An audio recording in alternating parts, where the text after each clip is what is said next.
What's up, everybody? It's JayViper here. Thank you so much for swinging by another video. Today, I'm going to be doing something I didn't actually see myself doing, and that is because people have asked me to react to this video, and I saw some people reacting to it yesterday, at least some clips of it, and the audio was so bad, I couldn't even tell what was being said. So what I have done was download the video and put it into PowerDirect so I can boost the audio by double. And yes, if you haven't guessed it, we're talking about Alyssa Mercante, aka Fix Your Fucking Audio, the failed Kotaku journalist who made a video about South of Midnight where I guess she circles the wagons around the game and the developers for some reason.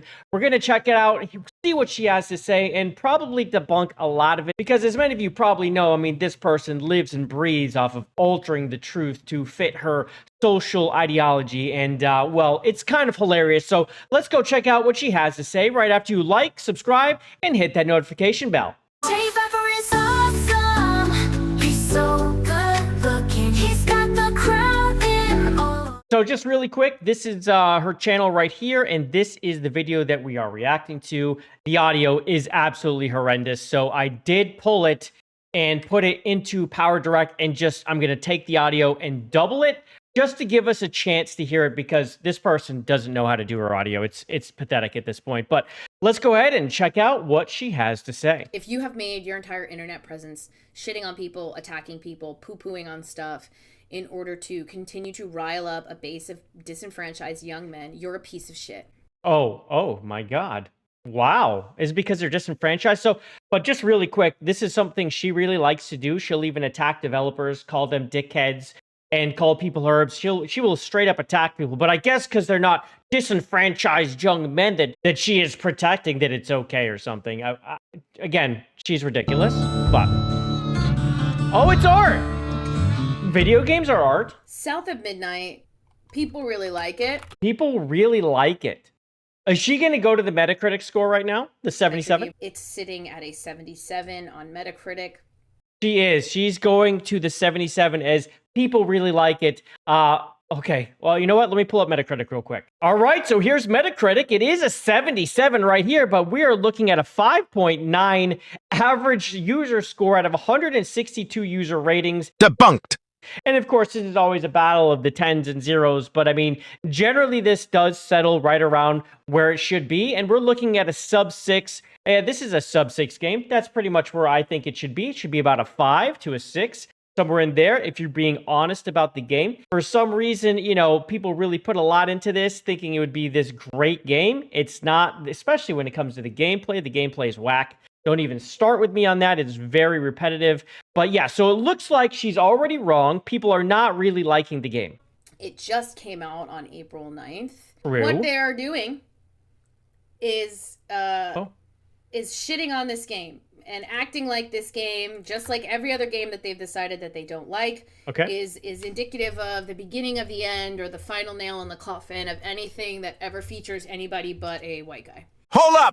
Whoa, wow, okay. So it's the nail in the coffin. No one's saying this is the nail in the coffin. And as far as I can tell, people aren't like, no, there can't be anything but white guys on a game. I mean, we're talking about people who like Stellar Blade, people who love Blade, people who love Spawn. I mean, I want a Spawn game. I want a fucking Blade game. Can we get it? Blade's coming to Marvel Rivals. That's something. But I think a lot of people just don't like when you shoehorn people in. We know that this game contains a race swap. It also has Sweet Baby Inc. involved, heavily involved with writing it. And they also have a community manager in Pikachulita who hates gamers, is openly racist against white people. This game has stink top to bottom, and that is why people don't support it and why this game has just drawn so much ire from the gaming community as a whole. Debunked. We have to go back a pretty long ways to get into why the Chuds hate South of Midnight. The main reason why is she talking about my paid subscribers like that? We call them the Chuds, and you can become a Chud right now by becoming a member. The Chuds don't like South of Midnight is because there's a black woman in it. No. And she's the main character. And because it's always race, it always is. Unapologetically black and set in the American South, filled with black people and black music. There's also white people. No, actually, it doesn't have black music. What they did, and this is actually, I thought this was kind of messed up. is they made music that's supposed to sound like the South. It's not necessarily black or anything like that. It sounds like they made the music in Suno and just said, make it sound like old South Louisiana, and just whatever came, they put it out. Like the singing, the actual singing in some of these songs are off key and horrible. Like I can't believe the soundtrack. I think it's terrible. Some people like it, but I think if you actually just listen to the songs, you'd be like, oh yeah, no, I see the issue. No, don't.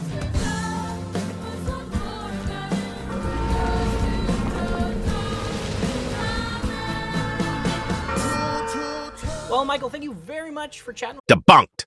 The other reason why they really don't like it is because when Gamergate 2 first started kicking off last year in March, when you lied about Sweet Baby Inc. and what they did, and here they are at this place, and now, like, Sweet Baby Inc. wrote this game. Remember, she's the one who wrote the article about Sweet Baby Inc. doesn't do what you think they do, and that's exactly what they do. And so they race swapped this character and turned the game into what it is today. Unlikable. Coming for community managers and coming for Sweet Baby, and then also community managers. Community managers, he's saying. Now, that's Pikachulita, who is openly racist against white people and white adjacent people, Asians, etc. Like, really, it's bad. That was. Check out my last video if you want to know more about that. I'll put that link above. But that person is a horrible human being. I can't believe she still works at Compulsion Games, to be honest. Their MO, and we've talked about this a bunch. Remember, all of these right-wing reactionaries and the people looking to make content by peddling anger and rage and fear and frustration and racism and other forms of hate and disgusting shit. What they consistently do is they target people who work at these studios that are on the lower rungs of the ladder. CM is not lower rung. CM is literally the person you should be talking to. And when that person doesn't listen, then you should be talking about them. That is their job, is to interact with the community. Debunked! They found this Compulsion Games community manager on every platform humanly possible because she's hiding, because she's going private, she's not talking to the community, she's not backing up her words, she's blocking people, she's blocking people from the Compulsion Games actual like handle. She's blocking people, right? When people are trying to be like, hey, you have a community manager problem, instead of addressing the issues, she's blocking and hiding when she is an open racist. And they started basically archiving anything she's ever said. And they're horrible things. Which is clearly a joke, and they're saying, look at this black woman. She's no racist. One's saying that. It's just the most disingenuous, bullying, harassing type fucking behavior from small men with small little brains. Attacking the community manager at Arrowhead for Helldivers. They were attacking the community. Yes, the person at Arrowhead was actually horrible too towards gamers and talked shit about them, right? It had nothing to do with race. This is a white person. So again, not because she's black, fucking white. She was just horrible. Terrible person when people had an issue with the PlayStation situation. Debunked. Community manager, I think at EA. They went after community managers because community managers are the most forward-facing, the most audience-facing people there on social media. And who you're supposed to talk to. That's why they are community And when that person rejects and doesn't listen, then you're like, why? And then you look and see about their history, their chat history or whatever. And you're like, oh, well, this explains a lot. Obviously, she needs to fix her chat whole situation. It doesn't keep going. It just like keeps erasing messages. They spoke out against the behavior, initially with even the Sweet Baby Inc. piece, but then also. And Alyssa, fix your audio. I had to boost you double, yo. And I think it's just okay. I don't think it's great. It's as good as I can get. So with the fact that these people were clearly making community managers, specifically female or queer or people of color community managers. No one cares. No one cares about their color, their sexuality. It's about the people and what they put into the games. Targets. And they're not targets. They're the people we're supposed to talk to, stupid. So luckily, one of the first job that I was able to do after Kotaku. Fired you. This was my first piece that I did fresh out of Kotaku. Not long, I think the day that I announced that I had left Kotaku, I was at Compulsion Games in Montreal. Talk about this a lot. Part of the reason why these people continue to get angry about things is because there is obviously a huge cavernous hole inside of them that they don't know how to fill. No, actually, it's filled because it's filled with like our families and the things we like. And when people like her come in and try to dig it out with nonsense and lies in this DEI shit and like ruining our hobby and then trying to tell us that we're the problem, well, we're going to reject you at every level, right? Because the issue is the cancer is the illness, which is people like her, right? That are pushing this absolute bullshit nonsense and really supporting the actual racists and the people who are like pushing this alternate reality that is largely rejected by mankind. Debunked! And some ways that they try and fill it is by taking other people down. You will never feel satisfied with your life. That is something that you money won't, will never fix. Alyssa. And that is something that, you know, we have fixed it. There's no issues here. We're just making sure that we have to properly gatekeep people like you out. It was a mistake to let people like you in, and now we have to work to get it out. Because once you let the cancer spread, you know, it will kill you. So, we're going through chemo right now. We're going to get through it. I know we're going to get through it, but right now is a tough time. The cancer's fighting back, but we're going to... Your 15 minutes of fame on YouTube will never fix. It's more than 15 minutes. This is the first piece that I Debunked! did when I went up and I actually got a chance to look at South of Midnight and look at how much love went into this game. Propulsion Games is a small studio. They were bought by Microsoft a few years ago. And heavily funded. And obviously they got... It's kind of weird they went from We Happy Few, which had a lot of issues. I didn't love that game. The idea was cool, but they went to this game. And again, I want to talk about this, right? Talking about color, blah, blah, blah. The game itself makes no sense. It's about Louisiana and, back in the day. And it's being made by Canadians. Completely made by Canadians. Y'all are from Canada. What are you doing making this game, right? You want to be inclusive and correct and all that. You're from Canada. Compulsion Games is from Canada. Sweet Baby Inc., who helped write it's from Canada. Well, what are you guys doing? You are posers. And here's someone right here, another poser that's circling the wagons around bad behavior. To work with, some more runway to work with. Just be honest. Be like, yeah, we made it up. We just made a fun game. No, you're like, oh, this is a love letter. They always do this love letter shit. In terms of funding. That meant that they were able to kind of laser focus even more on the art style. You kind of got a little vibe of their art style in We Happy Few. But this is really kind of like honing in on a very specific kind of stop motion style, which is terrible. Crafted art style. Hate it. And it is a game that feels, looks, and acts like, like a double A or like an indie. It's not the longest game in the world. It's not going to have combat that rewrites everything you've ever understood about it. But it is a piece of art. Okay. In the purest sense of the word. The combat is ass. Right? It's not rewriting or even trying to. The combat is actually ass. It's ass. It's terrible. It's basic nothing. I've seen much better out of indies. When the gameplay is the weakest part of a game that's full of gameplay, then that's a problem. And the culture around it has become so enmeshed with this idea of deserving something, or this is the product and the product needs to be good. Yes, the product needs to be good. People who will liken a video game not working well when it launches to a car not driving. If your car that you bought doesn't drive and Gam Gam has to go to the hospital, she is going to fucking die. If your fucking video game that you bought doesn't work, nothing happens. Oh, consumer good because video game is not car to kill you.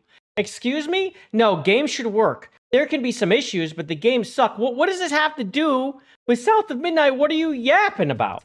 You just have to get it fixed. So likening it to a car is just so stupid. I've actually never seen this. I've never seen someone talk about it and comparing it to a car. I see her doing this. This is straw man argument. Feel about games now. They think about games solely as a one-to-one product. I bought, should work, I should like. If don't like, I will harass. No, what? No, dummy. No. If I don't like, then I return it.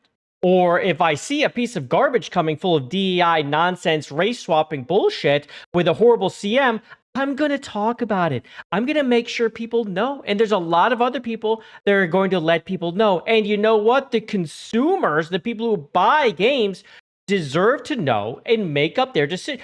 Make a decision based on it. Why do you, Alyssa Mercante, have such a problem with that, right? If there's an issue with the game and we tell people about it, why is it such a problem? It shouldn't be, right? You should be all about consumers having the most information as possible. You know what? And if we're talking about it all bullshit, well, then how come it keeps happening? And how come, like, the truth keeps coming unearthed that we are right again and again and again? People who were all over this, even when there wasn't really any news coming out. Like every other community manager that has faced this ire, the community manager from Compulsion Games had to lock down almost all of their accounts. There's been community managers who have not a very good community manager when the games have launched, because now it's brought back this harassment campaign. And this whole conversation of there wouldn't be a harassment campaign that doesn't exist, by the way. It's people asking for answers and being like, why is she still working there? Do you represent the company? And if the company's keeping you, do they support these opinions that you have about white people and white adjacent people? That's the issue. What is this game really representing here? What are people buying? What are they buying into? I'm sorry, but when you have a community manager and then that is a serious issue, that's a serious issue. That is something we need answers on. Fix your chat thing. Oh my God, it's driving me crazy. Don't acknowledge them, they'll go away. That's not what's happening. These people are desperate for attention. They are desperate. You know what's desperate for attention? Wearing a white shirt with no bra on camera. What the fuck is going on? And what is with your hair? What are you doing? What did you do? You cut your bangs, yo. I just want to show everyone this real quick, this screen. We're just take a little bit of a cleanse just to appreciate this. I think it's great. It seems like a lot of other people do too. Tell me what you think in the comments below. Back to our scheduled programming. And their version of validation is, if I harass you enough and you block me, she calls everything harassment. That's not how that works. You know what? That's not how that works, Alyssa. When people bring up an issue and talk to you about it, that's not harassment. What is happening here? If you harass someone so much that they block you, let me put this into perspective. You didn't win anything. You can sit there and try and nip at their ankles like some sort of inbred fucking chihuahua, but at the end of the day, you are attempting to harass a video game studio that's owned by Microsoft. You know what's funny about this, that I'm just kind of laughing internally about, is this is someone who actually, I'd never talked about her, nothing. She fucking tweeted at me because she disagreed about something, and what'd she do? She blocked me. This is on the original Twitter X block system, where if you block someone, they couldn't even see what you said.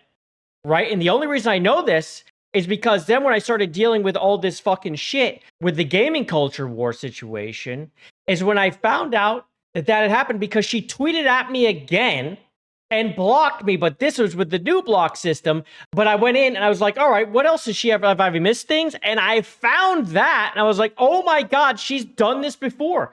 Because she likes to tweet at and block. So what did I do in retail? I did nothing. And then she did it again.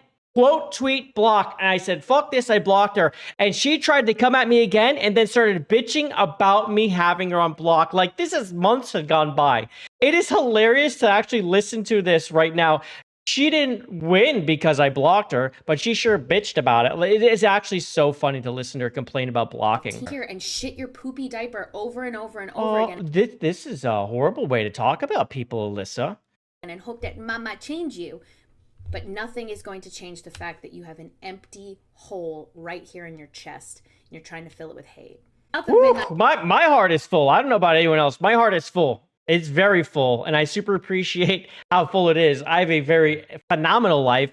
I don't have a leaky roof. I didn't have to go like find an apartment and like apartment hunt, worrying about getting evicted and all these things. I didn't have to worry about all that stuff. Debunked!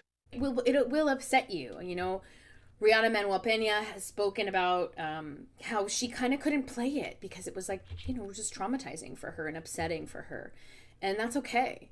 Oh, okay. So the fact that this thing pushes marginalization and trauma, that it's making up largely, and that people will start having an issue with because of the world situation where they make themselves marginalized and make themselves have trauma because of lies and believing them. Right? Instead of focusing on that and making sure that those people don't feel like that anymore, because we're not pushing racism all the time. Now they're having issues playing a fucking video game that did not happen to them. If you're sitting here obsessing over the Steam charts of a video game, you've completely lost the plot. Okay, so why do we talk about the Steam charts? It's very simple. Did this game make money? You look at the Steam charts. Day one Game Pass or not, doesn't matter. Did the game make money? No, it didn't. It's failing horribly. It sold around 20,000 copies on Steam. That's pathetic. No one wants to play the game. The game's a failure. And it has a lot to do with the things we pointed out about the company. People wised up, which is a beautiful thing to see. They're not going to stand by a company that's race swapping, keeps a racist CM on, and has a development company that supports their racist CM. People aren't going to stand for that. Capitalism battlefield. Well, it sold. It did this. Who fucking cares? It's the art. People who need to make money. And it tells us if people actually are resonating with the game. They're not. That people really cared about, that they put their heart and soul into. I don't care. I don't care if people put their heart and soul into a piece of garbage. It's still a piece of garbage at the end of the day. People at Compulsion were really inspired by a very specific stop motion animation company that is also based in Montreal when they were working on the art design for South of Midnight. Good for them. And they were so inspired by Who cares? it that they actually went and did a visit in their studio. They went to their studio and they looked at the way... They walked down the street, you guys. They stayed in their city and they went to this place. Wow. How do we take this thing that people have been doing and playing and working with forever, and how do we make it feel uniquely our own, and how do we put our touch on it, and how do we put love into it? And you're really gonna look at that and go, it's only got 2,000 people playing it on Steam. Goodbye. It's actually, no, it's less than 2,000. Debunked! And yes, we are going to talk about it because it's not resonating with people. People don't give a shit about this game because of the issues I pointed out. It matters. Yeah. True facts. Don't get mad about it just because it matters. Sorry. Look at that. Look how pretty that is. So much effort and care into making something unique and beautiful with these losers just look at it for 5 seconds and scream woke DEI. Is this thing that has so much sadness in its face, it makes me hurt. Oh my And God. this is what I mean. Like, you aren't moved by something like that. You No. live such a flat, one-dimensional life. You live a life that has...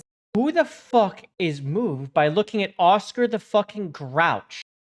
Who is moved? Is anyone else moved by looking at this? No. You're making it up. You're fake. You're false. been unfortunately poisoned by social media and by... The person that's been injured by social media is the person talking right now who cannot stop living and breathing on it, and was told by her therapist to stop using it. Please limit yourself. She said it herself, but then she can't do it. She can't stay off of it. This person needs to break away from social media. It's not the people talking about something that might have issues. I don't give a shit about Oscar the Grouch here. This has nothing to do with the issues in the game. I've actually said that the art style in the game is pretty good. I like it. I do. I think the art style is totally fine. I'm not going to have fucking tears well up in my eyes looking at freaking Oscar the Grouch over here. And I'm just going to cut listening to her real quick because there's really nothing else that's coming out of her mouth worthwhile. She's yapping about the art. No one cares about it. But the real problem, again, is with her especially, is that she circles the wagon around these DEI corporations, right?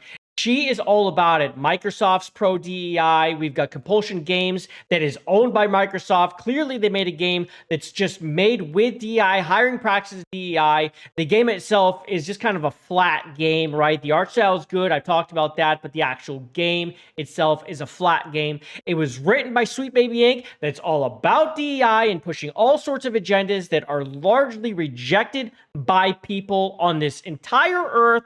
Okay, it doesn't mean that the game itself is good because it has DEI in it, right? And that seems to be what she's pushing for. Well, it doesn't do what you think it does. These people are making false narratives, but that's just not the case. What we talk about all the time is what's actually happening in gaming. It's why it's so important to dig into games like this when you start seeing red flags. And this one, it's not just red flags. I mean, this one is a serious, like the whole game's bright red, telling you that it's a problem.